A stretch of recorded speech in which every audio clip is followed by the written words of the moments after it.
Where do you see कि overall Pakistan के अंदर अगर हम सही तरीके के साथ डिजिटल ट्रांसफॉर्मेशन करें तो how can this change Pakistan's future? So adoption of technology leads to growth and trade then leads to prosperity, which looks at the long term.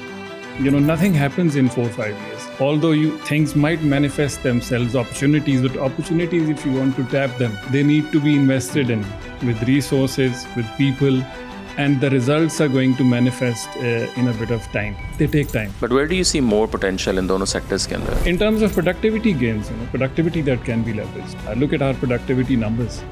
So I think that's something that can be leveraged and taken advantage of by applying technology. Smart agriculture, we were able to support the policy ecosystem within which PSW was able to grow. But eventually, the decision is verified and validated by history. If you go about changing or working with the entire Goliath of a system, आप अगर बड़ी organization को change करना चाहते हैं, like FBR, so it's a monumental effort. Why do you think these collaborations are important? Either you can be a bystander, or you can look at things changing. You can see how that works for you. No technology has ever been free of its pitfalls. But the discussion can, of course, not be complete without the facilitation angle, because there is a compliance burden that every taxpayer faces in this country, which is intangible.